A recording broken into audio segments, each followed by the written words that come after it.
Pour la plupart, on est tous des grands-mères ou celles qui ne sont pas encore sont en voie de le devenir. Donc, on parle un peu le même langage. On a un peu les mêmes soucis.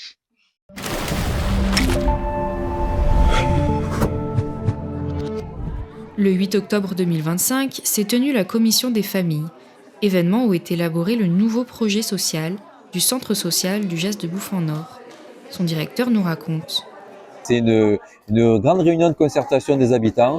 On a invité les habitants à venir s'exprimer sur des thématiques, sur comment ils vivent leur quartier. On a des exemples autour de nous de panneaux qu'on a co-construits, co-élaborés ensemble.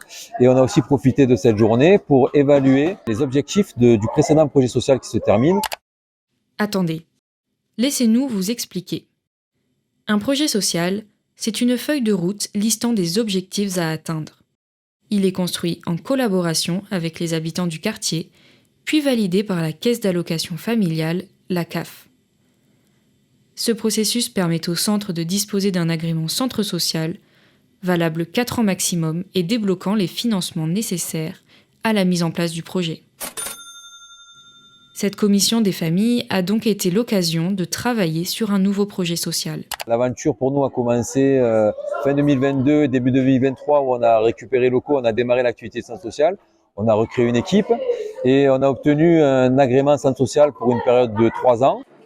D'après Éric Servoni, le nouveau projet social, toujours en cours de construction, se fera dans la continuité et l'amélioration du projet précédent.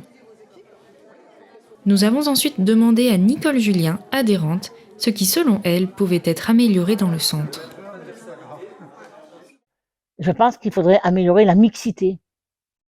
Il y a pour la plupart que des femmes. Et je pense que c'est difficile quand un homme vient ici, il se retrouve au milieu de 10, 12, 14, 15 femmes. C'est compliqué pour lui de passer le pas et d'aller se dire tiens, je vais faire la gymnastique avec les femmes. Il y a des hommes qui sont isolés ici, comme les femmes, hein, et qui auraient besoin qu'on fasse quelque chose pour eux.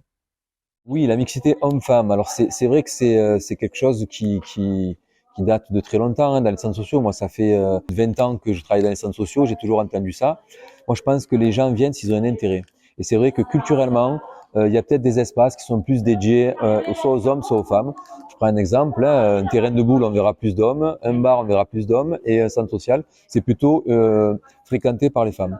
Ce qui est paradoxal, c'est que sur le centre social du Jas de Bouffan-Nord, on a quand même une belle mixité qui s'est installée en peu de temps. Ça n'a pas été le cas au début, sur la première année de fonctionnement, mais dès la deuxième année, on a travaillé pour favoriser cette mixité et on a de suite récolté les fruits, puisque sur beaucoup d'actions, on a une belle mixité qui s'est installée et qui perdure.